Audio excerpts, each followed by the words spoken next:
안녕하십니까. 여기는 그리스도 예수 복음 선교입니다. 이 시간에는 성경에서 말씀하시고 있는 사람에 대하여 하나님 말씀을 살펴보는 시간입니다. 야고보서 2장에 보면 영혼이 없는 몸이 죽은 것 같이 행함이 없는 믿음은 죽은 것이라고 기록이 되어 있습니다. 영혼 없는 몸이 죽은 것이라고 이 말씀에 기록하고 있습니다. 이 사람에 대해서 말씀을 하고 있는데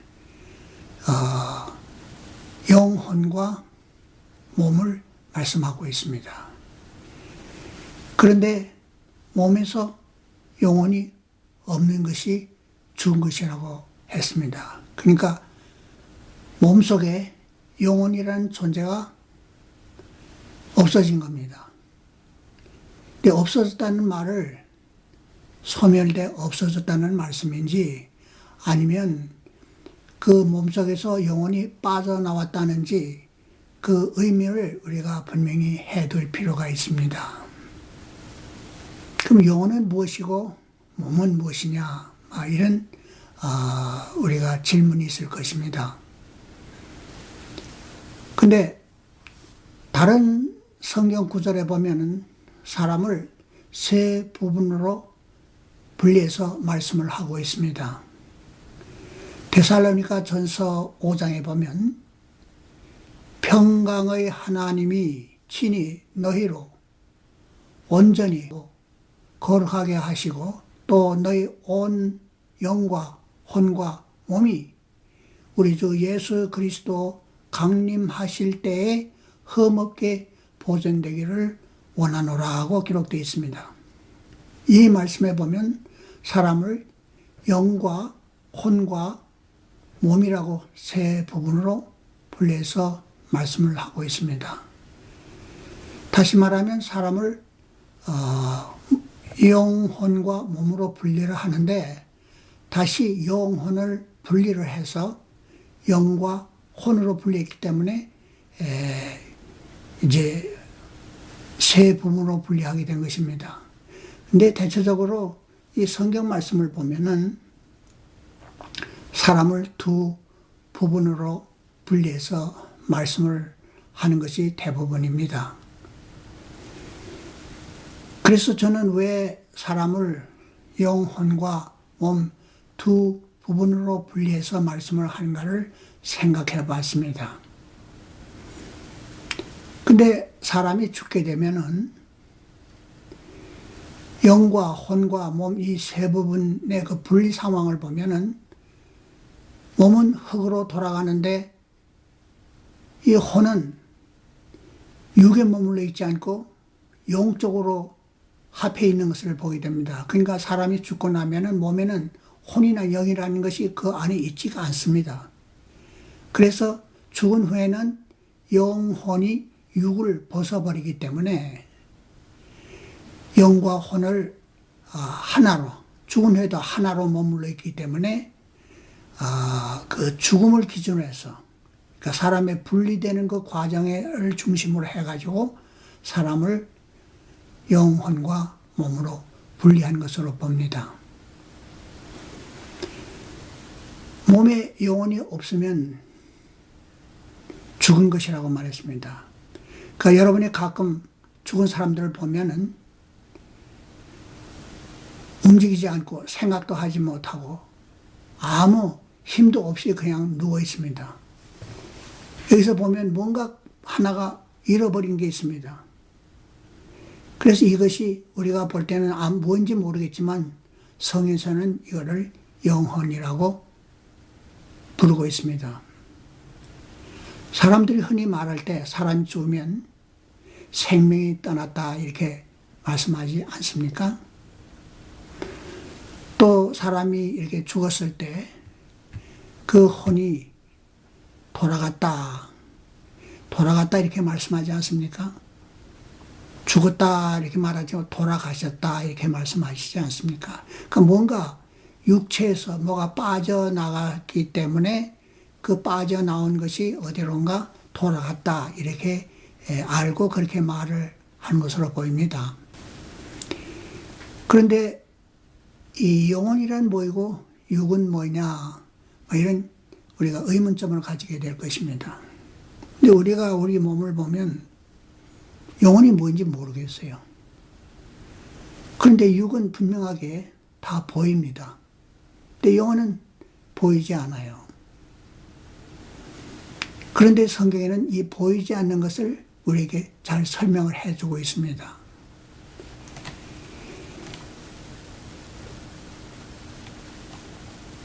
누가복음 8장에 보면 아직 말씀하실 때 해당 장로의 집에서 사람이 와서 말하되 당신의 딸이 죽었나이다. 선생을 더 괴롭게 마옵소서 하거늘 예수께서 들으시고 가라사대 두려워 말고 믿기만 하라. 그리하면 딸이 구원을 얻으리라 하시고 집에 이르러 베드로와 요한과 야고보와 및 아이의 부모에 함께 들어가기를 허락하지 아니하시니라. 모든 사람이 아이를 위하여 울며 통곡하며 예수께서 이르시되 울지 말라. 죽은 것이 아니라 잔다 하시니 저희가 그 죽은 것을 아는 거로 비웃더라. 예수께서 아이의 손을 잡고 불러 가라사대 아이야 일어나라 하시니 곧 그 영이 돌아와 아이가 일어나거늘 그렇게 기록이 되어 있습니다. 이 말씀 중에서 49절에 보면 당신의 딸이 죽었나이다 라고 그 딸이 분명하게 죽었음을 가리키는 말씀이 나옵니다.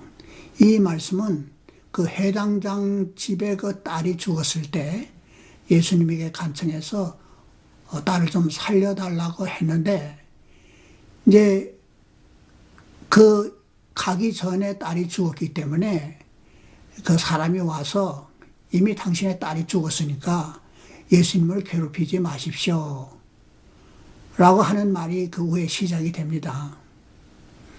그런데 예수님께서 뭐라고 말씀을 하시느냐면 그 집에 가서 그 아이의 손을 붙들고 이제 불러 말씀하시기를 아이야 일어나라 라고 말씀을 하시니까 그 영이 돌아와서 아이가 곧 일어났다 살아났다라고 기록이 되어 있습니다. 그러니까 아이가 죽은 것은 영이 떠나간 거죠. 왜 그러냐면 영이 돌아왔다고 했기 때문에 다시 말하면 그 죽었을 때는 영이 떠난 것을 말하는 겁니다. 그러니까 이 말씀을 보면 영혼 없는 몸이 죽은 것이라는 얘기는 영혼 없는 몸이라는 것은 몸의 영혼이 떠나간 것을 말하는 것입니다. 없어진 것이 아니라 몸에서 영이 빠져나온 것도 나오게 되면 몸속에 영혼이 머물러 있지 않죠. 그러니까 없어진 거죠. 그렇지만 소멸돼 없어진 것은 아니고 거기서 나와서 육에서 분리돼 나온 것을 여기서는 죽음이라고 말하는 것을 알 수가 있죠. 근데 흔히 어떤 사람들은 영혼이 없다고 말하는 사람들이 있습니다. 그러니까 영혼 자체 그것이 호흡이라고 말하는 사람도 있습니다. 그러니까 사람이 죽게 되면 이제 호흡이 끊어지는데 호흡이 끊어지면 그 당시 영혼도 소멸돼 없어진다고 말을 하는데 이 말씀을 보면 분명히 영혼은 없어지는 게 아니라 거기서 분리돼 나가는 것을 볼 수가 있습니다. 근데 말씀을 더 자세히 읽어보면은 그것이 분명해집니다. 창세기 2장에 여호와 하나님이 흙으로 사람을 지으시고 생기를 그 코에 불어 넣으시니 사람이 생명이 된지라 라고 말했습니다. 요 하나님이 흙으로 사람을 지으셨다고 말했습니다. 그 다음에 흙으로 지으신 후에 코에다 생기를 불어넣음으로 사람이 생명이 되었다고 말했습니다. 왜 육은 흙에서 취한 것이냐 하면은 요 하나님이 흙으로 사람을 먼저 지으셨다고 얘기했기 때문에 흙에서 취해서 사람의 몸을 이렇게 형을 만드는 걸 볼 수 있습니다. 그리고 나서 그 코에다가 하나님이 생기를 불어넣었다고 말했습니다. 그래서 이것이 생명이 됐다고 그러는데 이 말씀을 잘 살펴보면 그러니까 사람은 두 가지로 되어 있는 거예요. 크게 나눠서. 하나는 뭐냐면 흙에서 취한 것과 또 하나님으로부터 받은 생명, 이 두 가지로 분리가 됩니다. 전도서 12장에 보면 흙은 여전히 땅으로 돌아가고 신은 그 주신 하나님께로 돌아가기 전에 기억하라 라고 기록된 말씀이 있습니다. 여기서 두 가지 말씀을 하고 있습니다. 사람에 대해서 말씀하고 있는데 하나는 흙에 대해서 말하겠고 하나는 신에 대해서 말하고 있습니다. 이 흙은 처음에 요 하나님이 흙으로 사람을 지으시고 라고 하신 말씀에서 사람이 일부러 흙에서 취한 것이 나타나 있습니다. 근데 흙에서 취한 것이 무엇이냐면 바로 몸입니다. 그래서 이 몸이 죽게 되면 흙에서 취한 것이기 때문에 죽으면 여전히 흙으로 그 출처로부터 다시 돌아가는 것을 여기서 말씀하고 있습니다. 그런데 신은 그 주신 하나님께로 돌아가기 전에 기억하라고 말했습니다. 신이란 존재가 뭘까요? 이것은 죽어 없어지는 존재가 아닙니다. 눈에 보이지는 않지만 영원히 실존하는 눈에 보이지 않는 실체입니다. 근데 이 신에 해당되는 게 뭐냐면 요 하나님이 흙으로 사람을 지으시고 생기를 그 코에 불어넣으시니 사람이 생명이 된지라. 이 생명이 바로 신에 해당되는 말씀입니다. 생명이라는 건 살아있는 영이라는 말씀입니다. 그러니까 영이나 신은 없어지는 존재가 아닙니다. 이것은 영원히 존재하는 그런 눈에 보이지 않는 존재입니다. 그래서 이걸 우리가 어떻게 영원히 없어지지 않는 존재라는 걸 어떻게 알 수 있느냐 하면은 이 신에 대해서 하나님의 말씀을 살펴보면 알 수가 있습니다. 사도행전 17장에 보면 우주와 그 가운데 있는 만유를 지으신 신께서는 천지의 주제이시니 손으로 지은 전에 계시지 아니하시고 또 무엇이 부족한 것처럼 사람의 손으로 섬김을 받으시는 것이 아니니 이는 만민에게 호흡과 생명과 만물을 친히 주시는 자이심이니라 하고 기록된 말씀이 있습니다. 이 말씀을 잘 주목해 보면 우주와 그 가운데 있는 만유를 지으신 그 다음 뭐냐면 신께서는 신께서는 천지의 주제이시니 손으로 지은 전에 계시지 아니하시고 천지의 주제이신 분이 누굽니까? 우주와 그 가운데 있는 만물을 지으신 분이 누구입니까? 그 지으신 신이 바로 여호와 하나님입니다. 하나님은요 살아 계신 분입니다. 눈에 보이지 않지만 살아서 영원히 계신 분입니다. 그 신의 존재라는 것이 영원히 없어지지 않고 존재하는 그 눈에 보이지 않는 존재를 우리는 신이라고 말을 하는 것입니다. 요한복음 4장에 보면 아버지께 참으로 예배하는 자들은 신령과 진정으로 예배할 때가 오나니 곧 이때라. 아버지께서는 이렇게 자기에게 예배하는 자들을 찾으시느니라. 하나님은 영신이 예배하는 자가 신령과 진정으로 예배할지니라. 하나님은 무엇이라고요? 영이시라고 그랬죠. 하나님은 영이시니 예배하는 자가 신령과 진정으로 예배할지니라. 하나님은 영이신데 이 영은 하나님은 살아계신 분이죠. 눈에 보이지 않지만 영원히 살아계신 분이죠. 그러니까 영이라는 존재의 그 특성이 무엇이냐면 없어지는 게 아니고 살아 존재하는 어떤 눈에 보이지 않는 존재입니다. 하나님이 사람을 지을 때 흙에서 사람을 지으시고 그 흙에다가 생기를 불어넣음으로 사람이 생영, 살아있는 영이 됐다고 말했죠. 그러니까 사람은 두 부분이 있는데 흙에서 취한 육과 하나님으로부터 취한 영혼 두 가지로 형성이 되어 있는 것입니다. 영혼 없는 몸이 죽은 것이라고 말한 말의 그 의미를 잘 이해를 해야 됩니다. 그러니까 몸에 영혼이 없으면 죽은 겁니다. 없다는 얘기는 소멸돼 없어졌다는 얘기가 아니라 거기서 그 몸속에 있지 않고 빠져나왔다는 얘기입니다. 그러니까 빠져나왔으니까 그 몸 안에는 영혼이 없는 거죠. 근데 어떤 사람들은 이걸 없다 그러니까 그 영혼은 소멸돼 없어졌기 때문에 없어진 게 아니냐 이렇게 보는 사람들이 있는데요.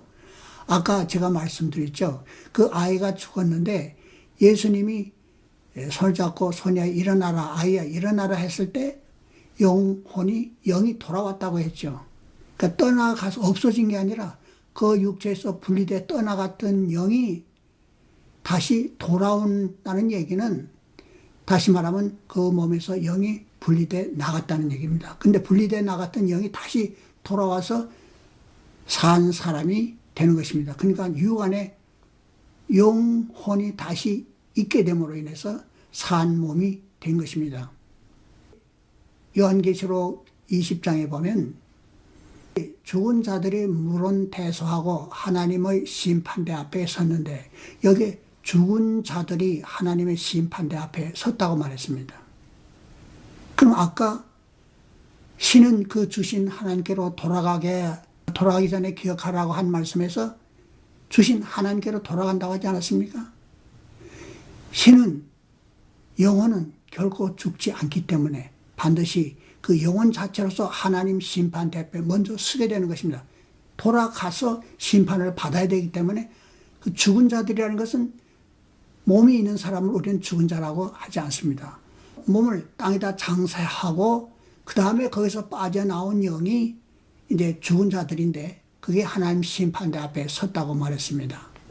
가서 거기서 먼저 그 영혼에 대한 심판이 그 책들에 기록된 대로 먼저 심판이 이루어서 모든 것이 다 드러나게 됩니다. 그러니까 영혼이 없는 게 아닙니다. 영혼 분명히 존재합니다. 신은 분명히 존재하며 생명은 분명히 존재합니다. 그러니까 이거를 오해하지 않도록 여러분 많은 사람들이 이 영혼이 호흡이다 이렇게 믿는데요. 성경적으로 맞지 않습니다.